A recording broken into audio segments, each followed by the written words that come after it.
வீடு கட்ட போகிறவங்க, ஃப்யூச்சரில் வீடு கட்டணும்னு நினைக்கிறவங்க, அவங்களுக்காக தான் இந்த வீடியோ.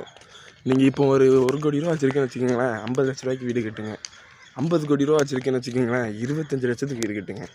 25 லட்ச ரூபா வச்சுருக்கேன்னு வச்சுக்கோங்களேன், 12 லட்சம் இல்லை 10 லட்சத்துக்கு வீடு கட்டுங்க.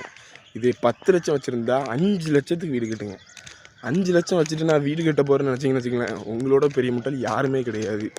அதாவது முன்ன பின்ன 1000 செலவு, 5 லட்சம் தான் சொல்லி நீங்கள் ஆரம்பிப்பீங்க. பார்த்தீங்கன்னா ஒரு பொருள் வாங்கும்போது இது குவாலிட்டியாக இருக்குது, இது வாங்கணும்னு நினைப்பீங்க. அப்படி ஒவ்வொரு இதில் வாங்கும்போது பார்த்தீங்கன்னா உங்களுக்கு 7 லட்சம் 8 லட்சம் சம்திங், சில நேரம் 10 லட்சத்தோடு வந்து நிற்கலாம். அப்போ நீங்கள் கடன்காரனாக தான் போவீங்க. அதனால் பார்த்து கவனமாக இருங்க. 5 லட்சத்தை வச்சுட்டு வீடு கட்டுறேன்னு இருக்காதீங்க. எப்போதுமே சேவிங்ஸ் கையில் வச்சுக்கிட்டு இந்த மாதிரி பெரிய விஷயங்கள் ஸ்டார்ட் பண்ணும்போது கவனமாக இருங்க. வீடு கட்டி வீட்டில் நீங்கள் இருக்க முடியும், ஆனால் நிம்மதி உங்கள்கிட்ட இருக்காது. கவனமாக இருங்க. இந்த ஃபீல்டில் நான் கொஞ்சம் இருக்கிறனால என்னுடைய அனுபவத்தில் சொல்கிறேன். பிடிச்சிருந்தா எடுத்துக்கோங்க, எல்லாம் பிடிச்சதை எடுத்துக்கோங்க.